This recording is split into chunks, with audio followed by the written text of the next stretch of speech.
Je passe la parole à Monsieur Huette dès que c'est bon.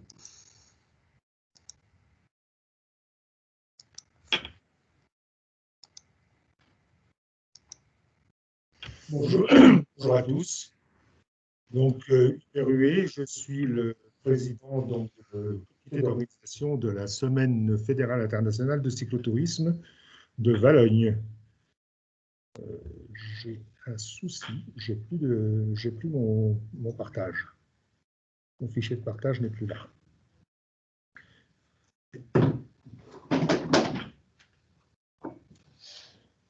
Nous avons un petit souci, excusez-nous.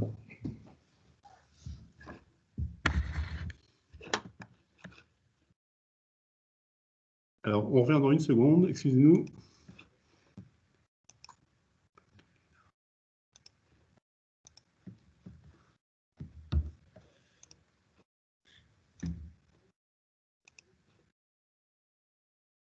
C'est peut-être fini.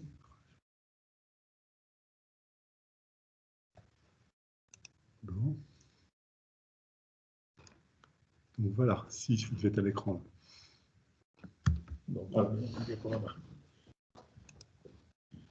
C'est bon. Oui.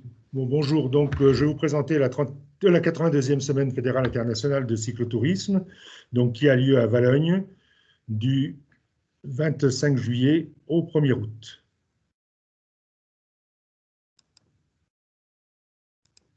Donc, c'est une manifestation qui est organisée par la Fédération française de cyclotourisme. Vous savez qu'en France, il y a deux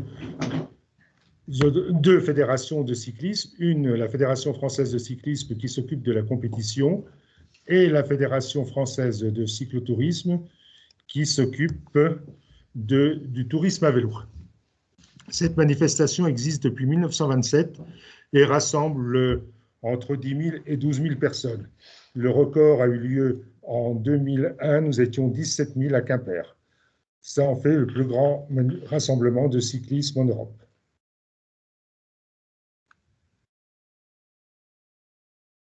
Donc, le cyclotourisme, c'est bien sûr du vélo, découverte, mais aussi des rencontres, de la convivialité, du VTT, de la découverte d'une région, sa gastronomie, son histoire. Pour nous, localement, recevoir 10 à 12 000 personnes, ça crée une dynamique.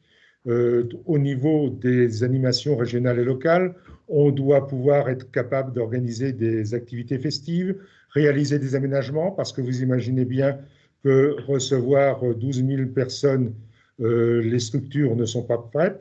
Mobilisation du tissu associatif, puisque nous sommes tous bénévoles et que globalement, sur une semaine fédérale, nous avons besoin de 1800 bénévoles.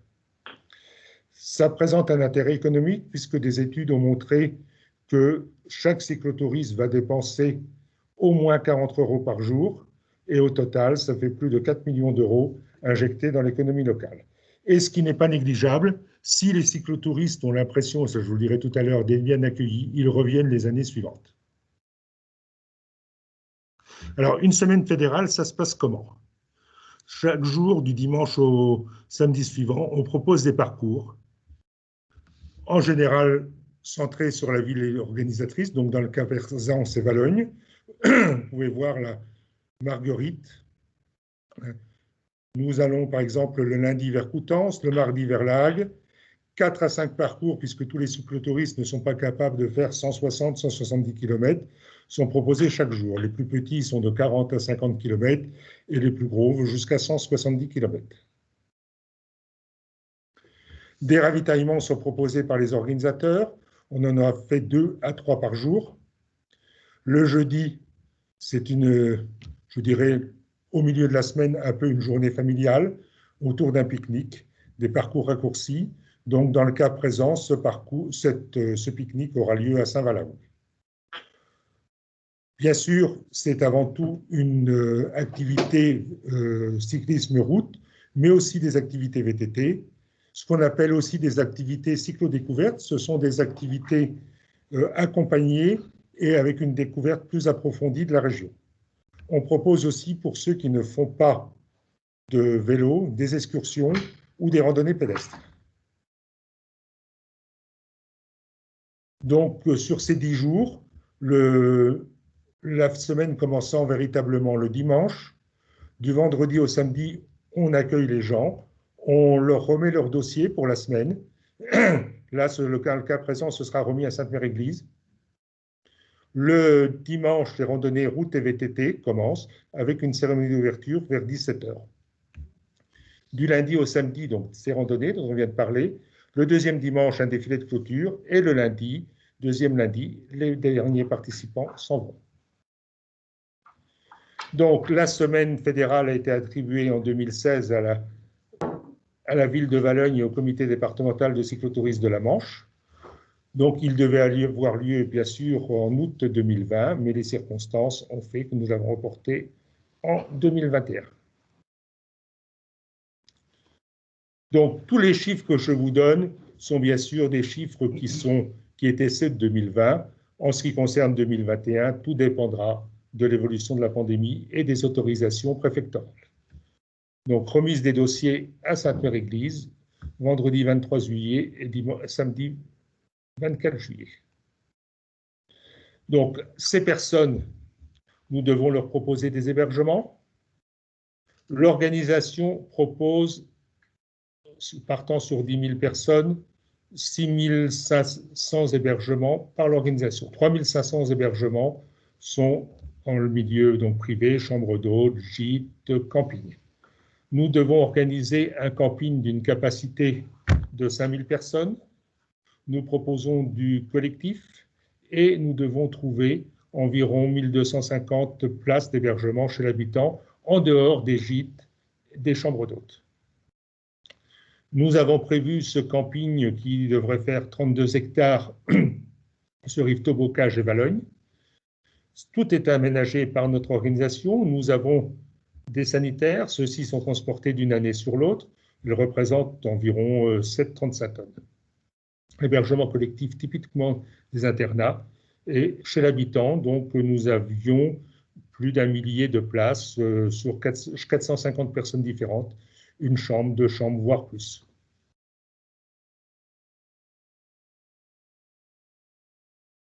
La restauration.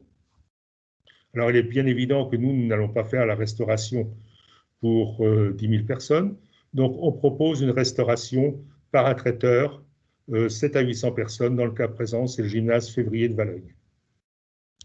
Bien sûr, tous les autres participants autonomes, restaurants, marchands ambulants, achats dans les commerces.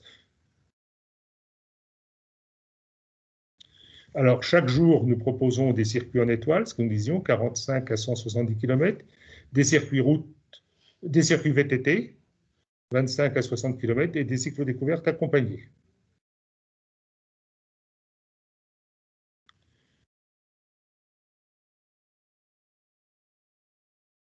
Chaque jour, à la jonction des circuits, puisque nous faisons, je dirais, des 8 ou des circuits en boucle, nous proposons des points d'accueil où s'arrêtent 1 000 à 7 000 personnes. Bien sûr, ces personnes peuvent manger fournis par l'organisation, des repas, des sandwichs, mais aussi, bien sûr, dans les restaurants, dans les boucheries, dans les boulangeries.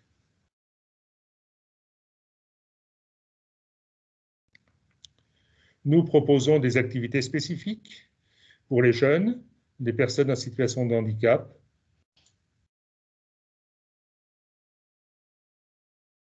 « 200 personnes tous les jours participent à des randonnées pédestres, excursions 150 à 200 et le soir des activités festives.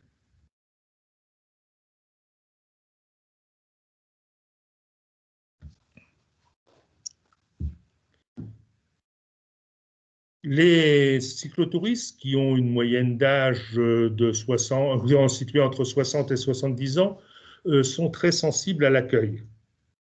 Et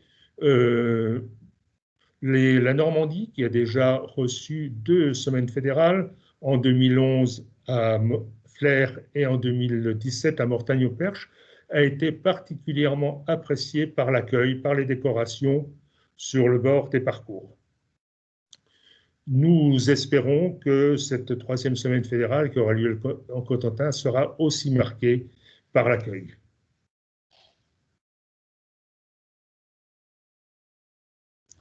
Alors, cette semaine fédérale, donc, bien sûr, est organisée autour d'un lieu qui est le complexe sportif Marcel de Chanoine à Valognes, où se tient la permanence, comme je disais tout à l'heure, lieu de rencontre, d'animation, de convivialité, avec des stands de produits régionaux ou ciblés vélo, puisque nous avons 80 exposants. C'est vraiment le centre névralgique de la semaine fédérale. Donc, si des gens sont intéressés pour présenter leurs produits locaux, ils seront les bienvenus.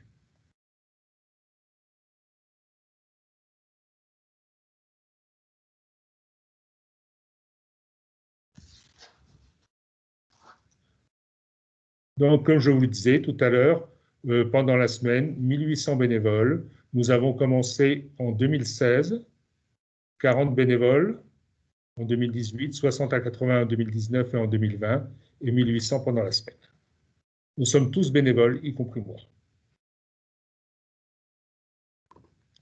Le budget, c'est un budget de 1 100 000 à 1 400 000 euros, couvert à 80% par les participants, inscription, prestations, le reste par des partenaires publics et privés. Les cyclotouristes dépensent en effet aussi bien dans les restaurants qu'en produits alimentaires, en hébergement. De plus, ils achètent des cadeaux. Je sais que moi, à chaque fois que je vais dans une semaine fédérale, j'en ai fait une trentaine. Comme mon épouse ne peut être là, je ramène toujours un petit cadeau local. Sachez qu'en 2020, le département, le Cotentin, s'est montré attractif puisque pendant la semaine qui était prévue, on a vu plus d'1 millier de cyclotouristes qui ont découvert notre presqu'île.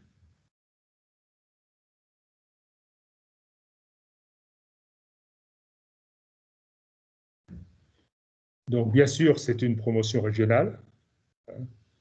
Les cyclotouristes sont des gourmets. Et l'objectif, pour vous, pour nous, c'est de prolonger la dynamique en leur donnant envie de rester quelques jours supplémentaires et de revenir l'année suivante. Il y a eu des études qui ont été faites sur certains départements sur des semaines fédérales.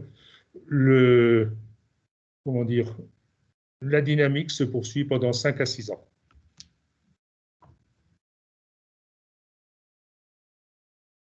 Voilà, donc si vous avez des questions.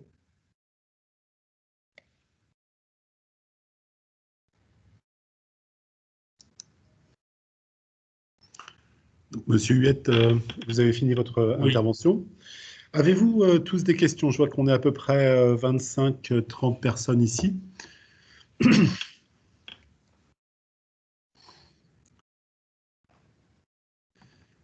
Alors, j'ai des bravos qui arrivent. J'ai Madame Filuso qui dit bravo à Monsieur Huette et à ses bénévoles. Alors,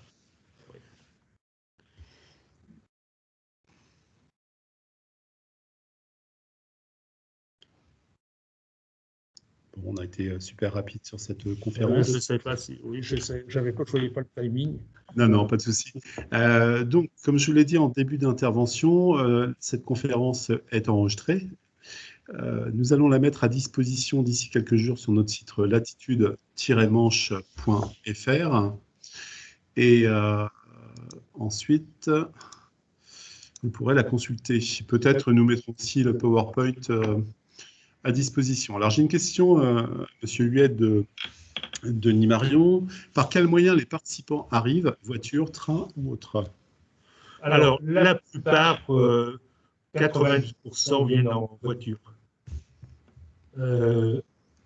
Quelques-uns à vélo. On va dire entre 5 et 10% à vélo et un peu par le train. Et cette année, normalement, puisqu'il faut savoir, et ça je ne l'ai pas dit, nous avons environ 10% d'étrangers. Alors nous comptons beaucoup sur les Anglais, on y compte toujours. Donc par Cherbourg, et là je pense qu'on aura plus de cyclistes. Alors on a alors, je vais dire Juliane, hein, je n'ai pas son nom qui s'affiche, qui nous dit bonjour, animatrice de Bienvenue à la ferme.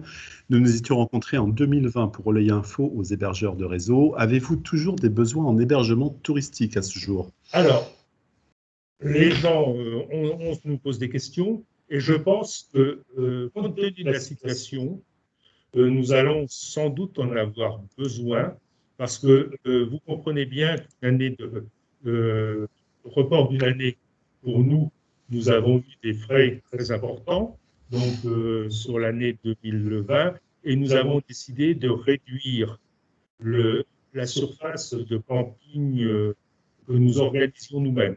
Donc, je pense qu'en mai, juin, parce que nous espérons quand même avoir un gros démarrage des inscriptions à cette époque-là, en mai, juin, nous risquons d'avoir des besoins en hébergement marchand. Alors, j'ai Madame Filuso qui nous dit que les parcours en étoile sont une très bonne idée. Pourquoi ces parcours en étoile? En fait, c'est pour, bah oui, revenir, partir et revenir d'un même endroit, effectivement. J'ai Anne V qui doit parler, me semble-t-il, j'ai dû voir, pour le manoir du Tour, qui nous dit « Bonjour, les sites vont-ils être recontactés pour des insertions dans les supports de com ?» Alors, normalement, tous ceux qui avaient été contactés pour 2020, puisque le support de com n'a pas été édité, seront repris pour 2021.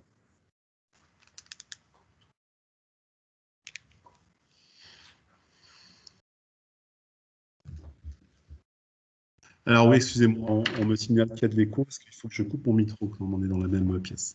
Alors, une autre question, excusez-moi, je vais y arriver. Alors, Monsieur Denis Marion qui nous dit « Avez-vous sollicité particulièrement des secteurs d'activité, restaurants, hébergeurs, producteurs locaux ?» Alors, nous avons sollicité, nous avons informé tous les commerçants sur tous les parcours, hein, mais aussi sur Valogne, ils ont été informés et sollicités. Nous avions repris, alors il est très difficile maintenant pour nous, dès maintenant, de reprendre des contacts pour la restauration et autres, ne sachant absolument pas combien de personnes nous aurons. Producteurs locaux, de la même façon, nous en avions contacté.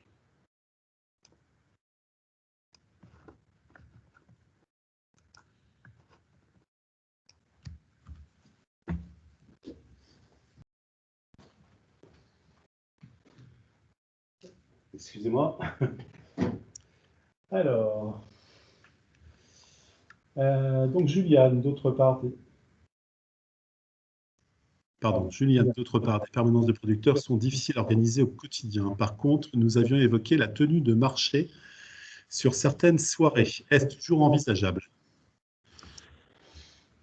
Alors, la ville de Valogne avait envisagé une soirée, des soirées, disons, marché de producteurs. Nous ne l'envisageons plus parce qu'il est très difficile de se projeter.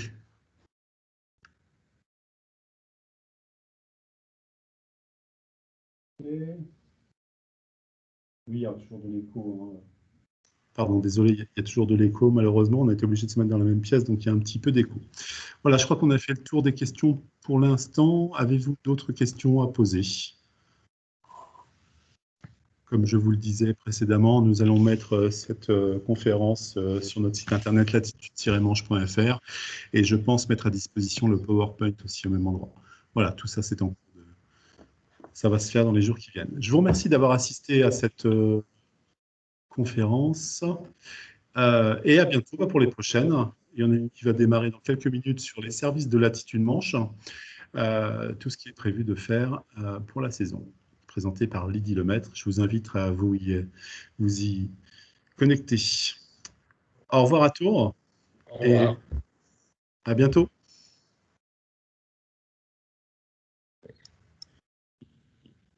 Il aurait fallu que je lise avant, j'étais trop